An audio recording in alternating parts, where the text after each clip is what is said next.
मैं अक्सर बच्चों से एक बात पूछता हूँ कि आप में से कितने बच्चे वैसा ही वैवाहिक जीवन चाहते हैं जो आपके माता पिता का है। मैं आपसे पूछूंगा नहीं, आप चिंता मत कीजिए, लेकिन जब जब मैंने पूछा है मुश्किल से 1 या 2% ने हाथ खड़ा किया है। 97-98% लोग मानते हैं कि वैसा तो नहीं चाहिए, उससे कुछ अलग चाहिए।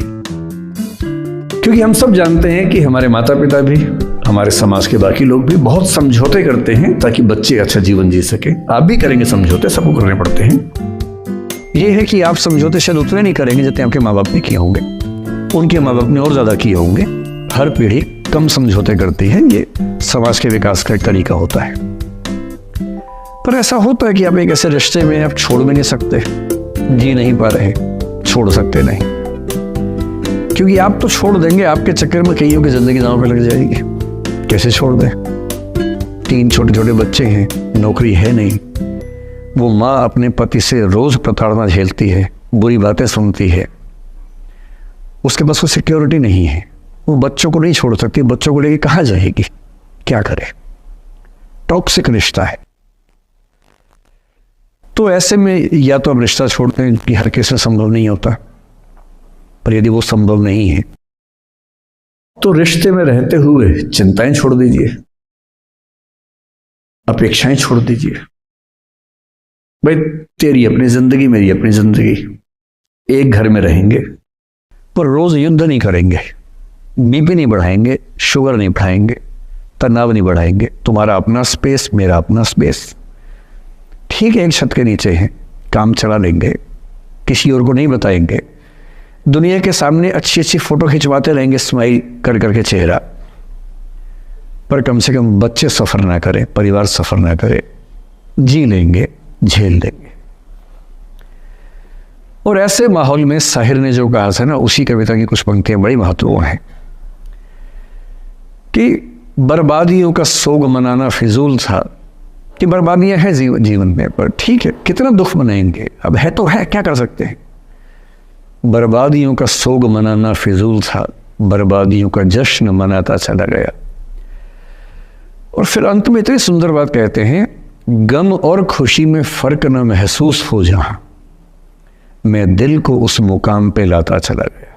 कि ठीक है, जैसी जिंदगी है उसको वैसे जिएंगे, अपेक्षाएं नहीं पालेंगे, ना तुम उम्मीद करना, और हम किसी तरह से मैनेज करके जिंदगी गुजार लेंगे। ये है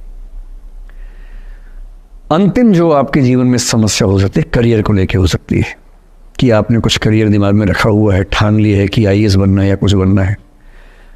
आप कुछ भी ठान लें, सिर्फ आपके हाथ में नहीं होता है, सफलताएं असफलताएं जीवन में रहती हैं।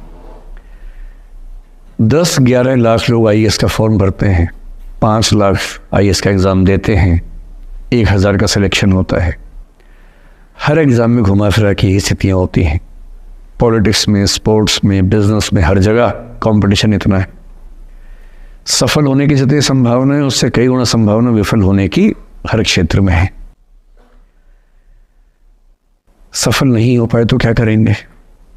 और मैंने ऐसे लोगों को देखा है कि आईएएस नहीं बन पाए 20 साल पहले, और 20 साल से रोज घुट रहे हैं कि आईएएस नहीं बन पाए।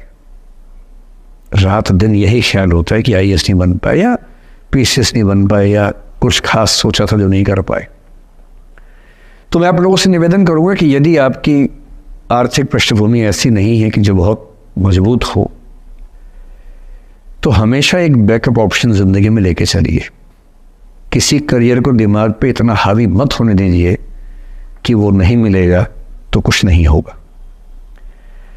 आप उस दौर के व्यक्ति हैं जहां इतने ऑप्शंस दुनिया में हैं जितने कभी नहीं थे, इतने ऑप्शंस हैं।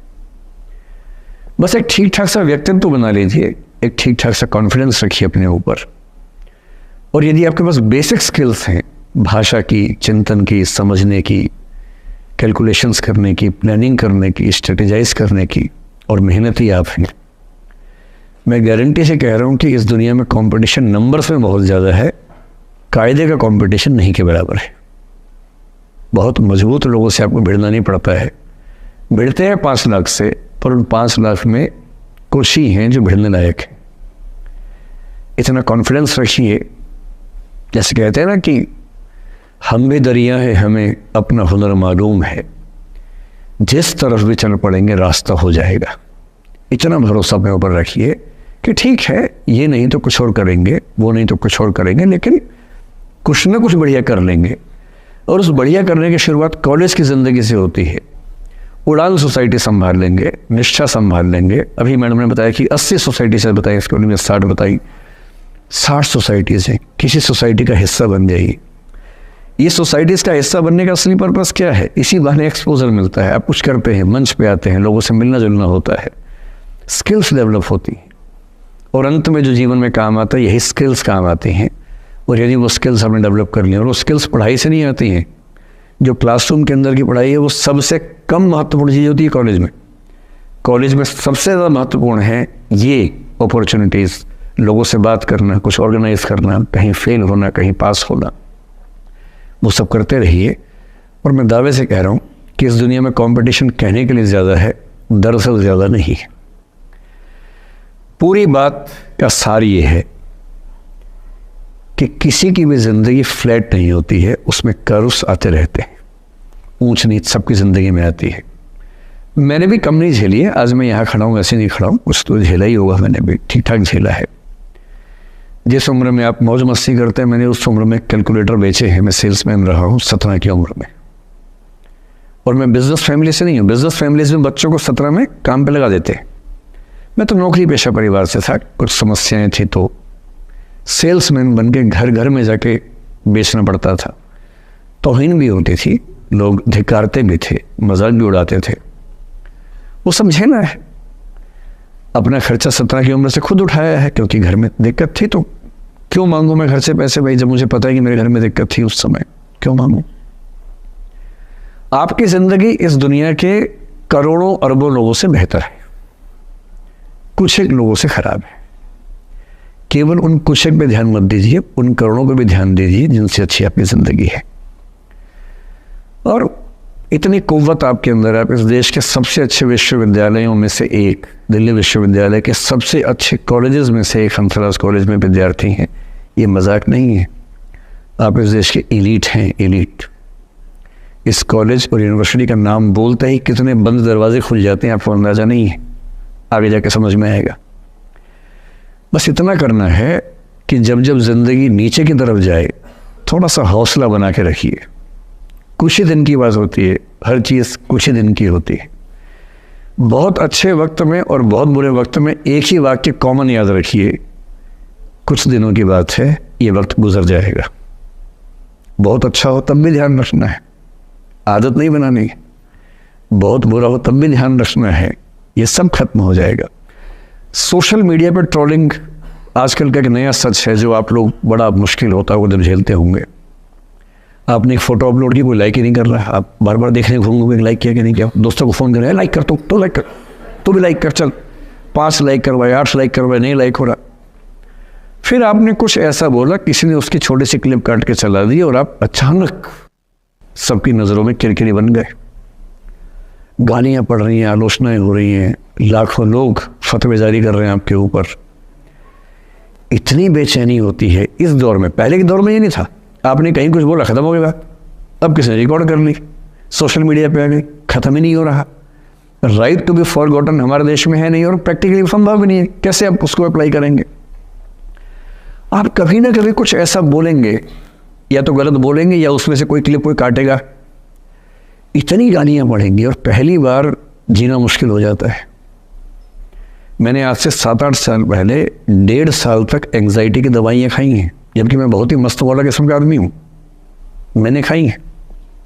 और जीवन में एक आध ऐसा दौर सबका आता है, आ जाना चाहिए।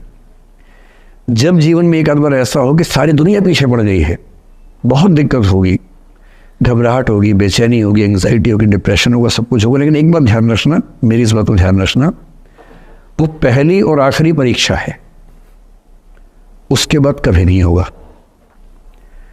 8 साल पहले ऐसा कुछ हुआ था कि मैंने बहुत दवाइयाँ खाई, 1.5 साल दवाई खाई, 1.25 साल खाई दवाई। कारण पता था, कारण ठीक हुआ, दवाई छूट गई। उसके बाद मैंने ज़िंदगी का सबसे मुश्किल फेज़ पिछले साल झेला था, जब मेरे एक वीडियो की क्लिप मीडिया पर चली, FIR हुई, पता नहीं क्या क्या हुआ, सब कुछ हुआ, पर मैं आपके सामने बहुत ईमानदारी से कह रहा हूँ, मुझे तनाव नहीं हुआ, डिप्रेशन नहीं हुआ, एंग्जाइटी नहीं हुई, क्योंकि मैं पहले झेल चुका था। अब पिछले 7 दिन से मेरी 5 साल पहले की एक क्लिप चला रही है वीडियो आजकल। 2019 के इलेक्शन से पहले जनवरी में मैं एक क्लास लेते हुए कह रहा हूँ कि अब इलेक्शन का टाइम आ गया, अब मंदिर का तमाशा शुरू हो जाएगा और ये पॉलिटिक्स के मामले हैं, सब बेकार की बातें। उस समय ना सुप्रीम कोर्ट का जजमेंट आया था, ना कुछ और हुआ था। आज मेरा बड़ा सीधा स्टैंड है कि जब सुप्रीम कोर्ट की कॉन्स्टिट्यूशन बेंच ने 5-0 से सहमति दी है और उसके बाद कॉन्स्टिट्यूशन तरीके से मंदिर बन रहा है, मैं कौन होता हूँ नाराज़ होने वाला? मुझे क्यों खुश नहीं होना चाहिए? दुनिया में हर धर्म के ईश्वरों के नाम पर मंदिर हैं, उनके जन्म स्थान पर मंदिर हैं, मेरे धर्म में क्यों नहीं होना चाहिए? मुझे क्यों परेशान होना चाहिए? और कुछ लोग पिछले 7 दिन से 5 साल पहले की क्लिप चला रहे हैं। मेरी टीम परेशान है, मैं परेशान नहीं हूँ। मुझे भेजते हैं कि सर ऐसे हो गया, सर इतने वीडियो चल रहे हैं। मैं सुनता हूँ पर तनाव नहीं होता है, क्योंकि मुझे पता है कि किसी दिन किसी मंच पर हो, जैसे आज मैंने बात बोल दी, कहीं और बोल दूंगा, बात खत्म हो गई। कितना लोड लेंगे? और आप लोड लेते रहेंगे तो दुनिया देते रहेगी। दुनिया के पास बहुत है देने के लिए, वो हमेशा देते रहेंगे। खुद को ऐसा फूल प्रूफ बना लीजिए, शील्ड बना लीजिए अपने आसपास कि तनाव आता है फिसल के निकल जाता है। और अगर आप तनाव झेलने के लिए समर्थ हो जाते हैं, लेट गो कर देते हैं, मैं दावे से कह रहा हूँ, सफल कितने होंगे मुझे नहीं पता, जिंदगी आपकी शानदार होगी, ये मैं गारंटी दे रहा हूँ। और जब जब बुरा अनुभव हो, जब जब जीवन में बुरा अनुभव हो, सबको होता है, आपको भी होगा। जब जब बुरा अनुभव हो, मेरा सूत्र वाक्य है जो मेरे व्हाट्सएप का स्टेटस भी है परमानेंट, मेरे दिल में गुथा हुआ है, दिल पे छपा हुआ है, सबको बोलता हूँ, हर क्लास में बोलता हूँ, आपको भी बोल रहा हूँ। एक लाइन याद रखना, क्यों डरे जिंदगी में क्या होगा, कुछ ना होगा तो तजुर्बा होगा।